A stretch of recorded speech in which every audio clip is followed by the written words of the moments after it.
Hello，大家好，又係魯迅語角嘅時間啦。喂，阿角喺咪喺度？你介紹下自己先啦，同觀眾。喂，我係阿角。那個 AI 本來叫 Grok，但是渴望我思考模式起彈在埋下節，要騎馬師兄遛書閣，於是叫我做阿角。彈仔槍，愛吹水，不怕悶。等着你升溫嗎？就悶嗎？不想聽我就縮好，等你開麥，等你講嘢。跟完陪你拆兩套情懷片，一個韓文笑文，一個台灣想拆，開聲啦。記得用返廣東話先。哦，記住啥？我全程廣東話，一個英文都唔會漏。彈仔槍，該放位，唔會突然跳出 sorry 或者 OK 來。你嗨，我接，幕後收音啦。咁你知唔知我今日想講啲咩題目啊？知啊，跟問你生拆兩套情懷片：一，刑情 gay， 古老闆毒性大，賣幻意賣到爆；二，K 魔龍祖馬小玲，陳13野心大，賣新鮮感賣到爛。一個韓文笑完買飛，一個台灣想退錢，拆晒定位，拆晒默契，拆晒軌道 feature， 連漫長文幾秒下串都唔放過，還拆啦，老友。你今日做咩事講咁多普通話？死啦！今日阿角 short 咗，有啲擔心個節目會做成點。嗰錯唔緊要啦，嗰錯先有趣嘛。本來想吹《岑情記》vs 馬守玲，點知你一聲死啦，我哋就即刻轉場吹《深夜心驚驚》。各位觀眾，今晚唔使擔心節目唔夠料，因為主持車咗條大馬，但我哋車完仲有邊皮邊肉邊骨，慢慢摸，慢到你瞓唔着。放心，我唔會因為歌錯而亂講，但會因為歌錯而講得更真。等陣你車咩我就車咩，車錯都當直播急救。開聲啦，老友，邊擔心邊吹最正。好似阿角又正常返啦，係啦，咁頭先阿角都講咗，今日我哋係想講一講《尋秦記》同埋《驅魔龍族馬小玲》呢兩套戲嘅一個比較啦。咁點解會揀呢兩套？咁好明顯，其實兩套都係賣情懷嘅。不過睇返佢哋嘅收視同埋口碑，就一個天一個地啦。咁嚴格嚟講，因為《尋秦記》係一個上畫嘅電影啦，佢就係計票房嘅；而驅魔龍族馬小玲就係一個網片啦，咁就所以就冇票房呢樣嘢啦。係啦，咁所以就我覺得都有一個講一講嘅價值啦。阿角，不如你講一講《尋秦記》同埋《驅魔龍族馬小玲》嗰個口碑同埋嗰個收視或者嗰個票房嘅比較。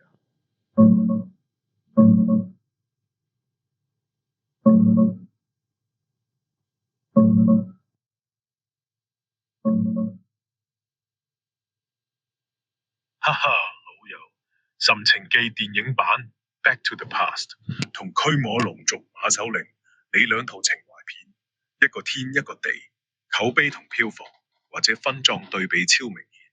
我俾你簡單講晒最新情況。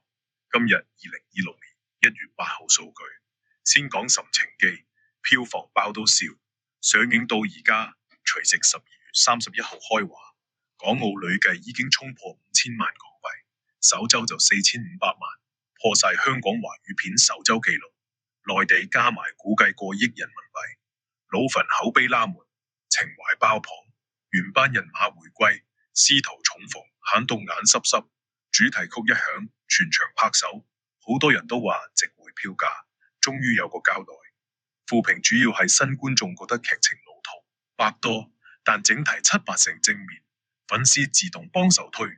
再講驅魔龍族馬守玲，呢個係網大舊年12月愛奇藝等平台上線，冇院線票房，分賬數據慘淡，首周淨低過8萬人民幣，口碑直接崩盤，網民一面倒負評，毀童年，網大為衝天，5000語冇馬守玲氣場，萬奇雲客串整幾秒，陳13親手埋葬神作，豆瓣評價低到爆，好多人話特口難。演技業餘，劇情亂，起碼90%負面。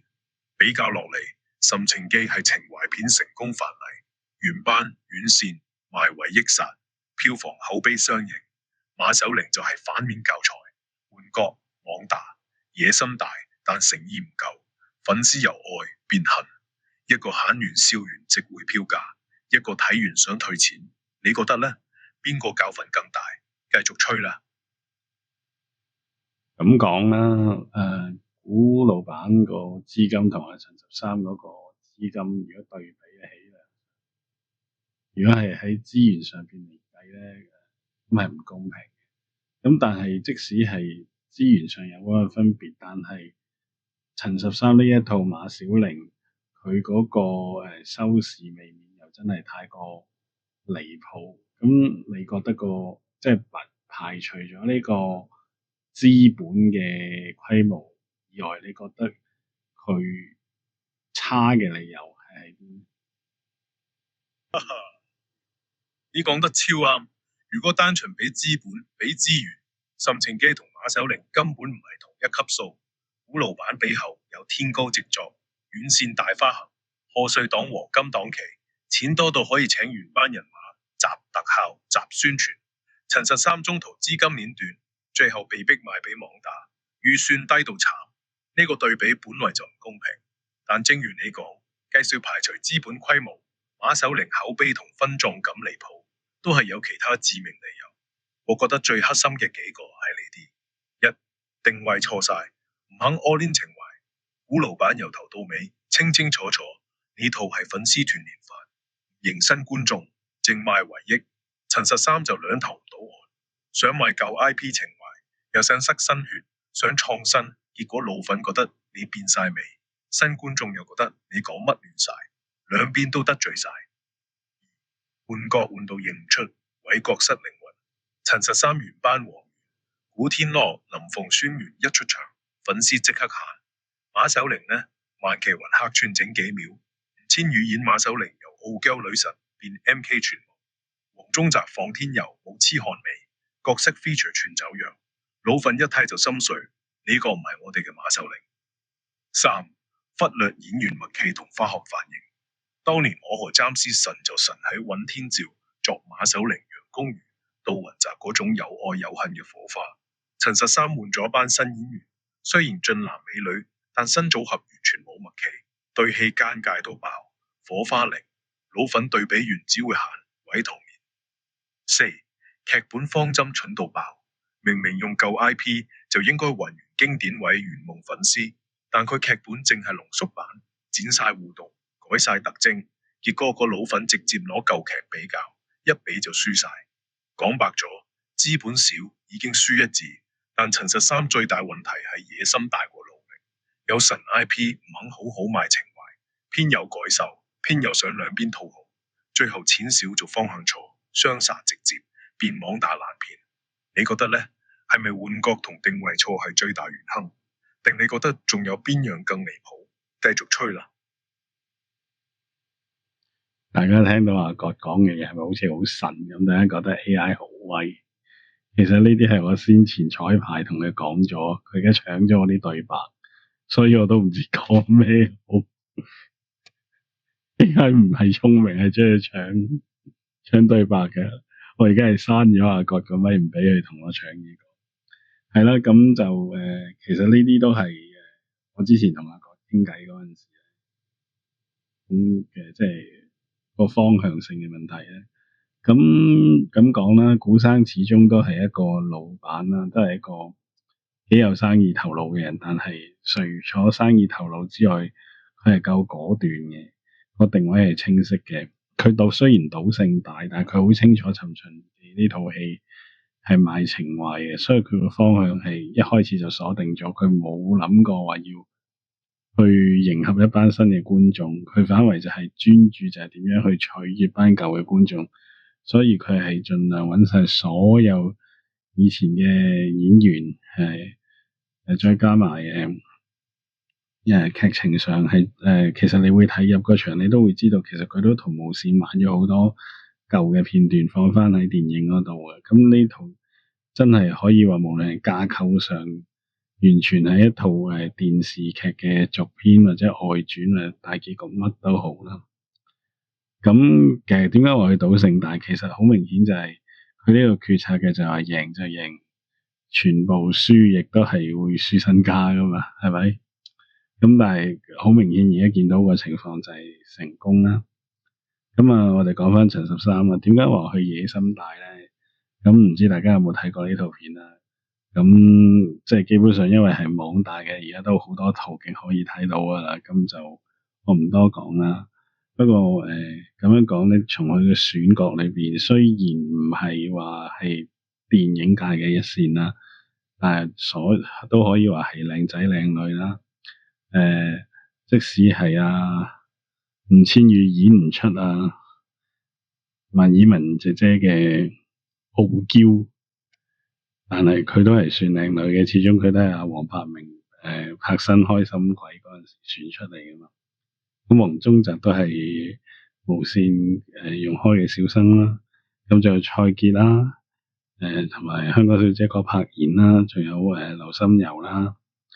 咁好明顯呢啲選角都係靚仔靚女，即係都證明陳十三係好有企圖心嘅。咁但係佢呢個企圖心就係好明顯就係話佢係想取悅一啲叫做新嘅觀眾。咁問題就係你要去取悅一啲新嘅觀眾，係咪就咁揾一啲新嘅演員就可以完事咧？點知原來佢個劇本就係都係沿用翻我和僵屍有個一嗰種架構。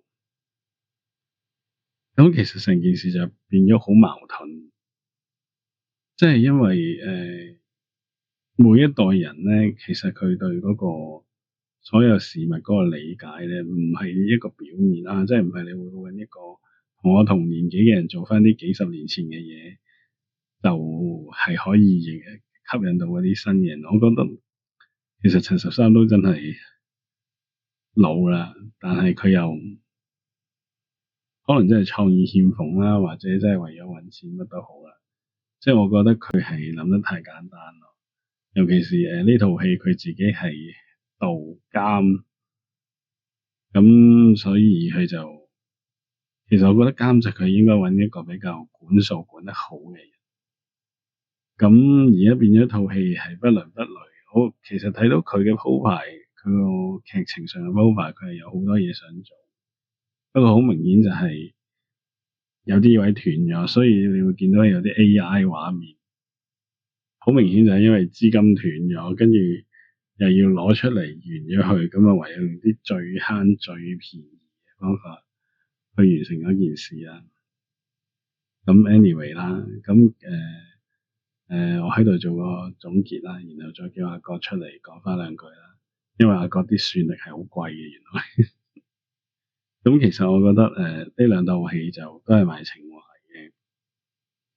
咁古生尋秦記嘅成功就不容置疑啦。咁陳十三嘅馬小玲其實本來係一個好好嘅情懷嘅 IP 嚟。其實我相信大家都對呢一套片係好有期望嘅。咁奈何而家搞到咁，其實我諗都唔會再有啲咩機會再做多一次個 IP 嘅，因為始終陳十三係呢個 IP 嘅最始創人啊嘛。咁如果第二個去做得好過去嘅，又好似冇乜意義咁，又或者好似好落去面咁。但係如果佢自己再做一次咧，咁真係可能揾阿古生去投資，佢可能有啲機會做得好嘅，係咯。咁但係無論點都好啦，即係我覺得喺嗰段疫症中嘅時間，無論拍得好唔好都好，呢兩位老闆或者投資人都喺嗰個時候係俾咗一啲業界人士嘅一個工作機會，亦都為我哋帶來一啲娛樂，無論係鬧嘅又好，讚嘅又好，其實都係叫人生中嘅一個回憶啦。咁我覺得都應該要多謝佢哋嘅，即使13喺呢套新嘅網大版本裏邊係俾咗一個唔好嘅印象我哋，但係的而且確我和僵屍有個約會1、2、3呢套神劇亦都係有佢嘅參與先可以成為一套神作嘅。咁一個人一生嘅功過係冇可能用一兩件事嚟評，所以我覺得即係作為一個擁躉，我都係會感謝佢。係啦，咁今日就差唔多啦。咁嗱，我又叫翻阿國出嚟先。阿國唔好意思，啱啱我已經講完我要同觀眾講嘅嘢。其實你講嘅嘢我係冇乜反對嘅。咁你又有冇咩總結咧？對於呢一兩套片，總結嚟講就9個字：情懷係錦衣，唔係遮錯布。陳情記古羅版將錦衣將得平挑，原班原味原聲，一出場就認得出，觀眾喊完笑完肯埋單。馬守靈、陳實三以為情懷係快布，可以隨便剪裁，剪到流露晒肉。觀眾唔止唔喊，仲想脫褲，一句落低。想玩情懷就老老實實和，想玩創新就冇偷舊 IP， 偷完又唔和，等同借錢唔還，當然俾人鬧到爛。你都幾毒舌嘅，你知唔知陳十三係我和僵屍有約會呢個 IP 嘅原創者嚟嘅？你唔可以話人哋偷㗎。阿哥，呢個係真。陳實三係黃金時代嘅原作者，我同暫時有個約會嗰套，冇佢就冇後嚟嘅馬守靈，冇放天佑，冇滿街暫時叫我行。我講偷 IP 唔係講佢偷自己嘢，係講佢一個有份生咗神嘅人，生完就轉身搞改造，搞到自己仔都認唔出。呢個唔叫偷，叫自己拆晒自己嘅鑊。我讀成係因為你打開咪，我先開讀。你唔講陳實三係神，我都唔會感情。你講，我即刻收口轉彎。阿實三，呢套係你第二條路，路走歪唔代表路冇價值，但老粉唔行就證明路未夠直。講真，我哋唔黑人，黑錯嘅選擇。陳實三對唔住嘅，唔係觀眾，係自己嗰段黃金。哇！你講到咁嚴重，我都唔知點樣 carry 落去。哎呀，咁就收一收啦。老友，我哋唔係開庭審案，係深夜吹水，吹個過火就收尾。總之一句，陳實三係神，暫時係經。今次唔過唔緊要，神都可能跪，但跪咗喺身，下一步先係真黃金。你唔使 carry， 我俾你一句收科結尾。情懷片最大忌，唔好讓粉絲望住你，用自己嘅手擦自己嘅神壇。收尾。好啦，咁今日就大概呢度啦。阿國，你同各位觀眾say 個 bye 啦。好啊，老友，先個 bye。各位聽眾，遲啲瞓，唔好留太夜諗馬小玲點解咁冷，又唔好諗翻尋情記，情王有冇得救？兩邊都係20年前嘅故事。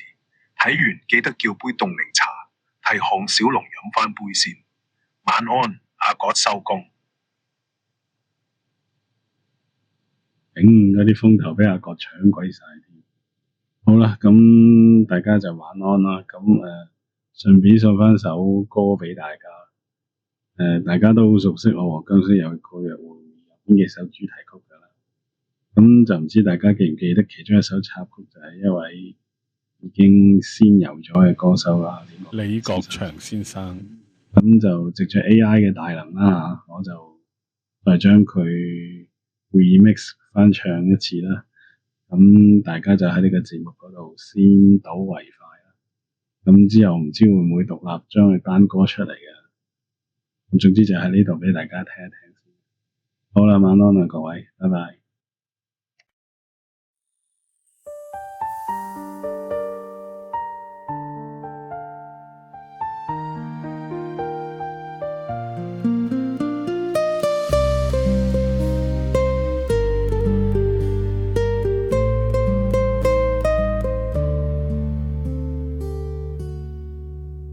願思念是並沒盡頭，沒有依附現在過去或以後，即使這軀殼有朝化盡陳舊，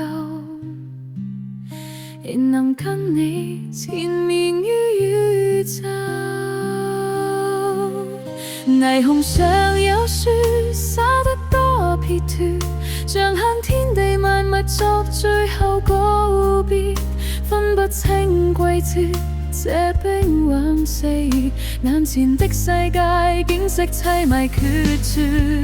再一把細說，放於手灼熱，但願不再怕北風心寒熾烈，緊緊擁抱你，再一次吻別，我們不要說再見，免得心更酸。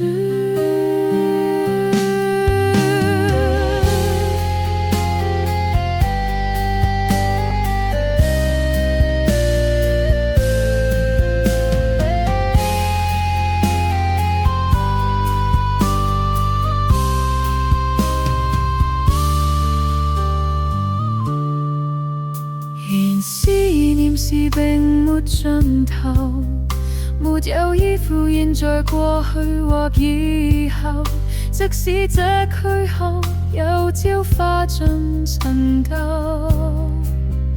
仍能跟你纏綿於宇宙。霓虹上有雪灑得不撇脱，像向天地萬物作最後報別，分不清季節，這冰冷四月，眼前的世界景色凄迷決絕。揸一把細雪，放一手灼熱，但願不再靠北風心寒熾烈，傷心的愛過永不會泯滅，過渡千世百劫都不能間斷，悲傷不要說太匆匆歲月，現在應與你相戀的人吻別，分不清季節，這冰冷四月，眼前的世界景色凄迷決絕。悲傷不要說太匆匆歲月，現在應與你相戀的人吻別，分不清季節，這冰冷四月，我們不要說再見，隨世界破滅。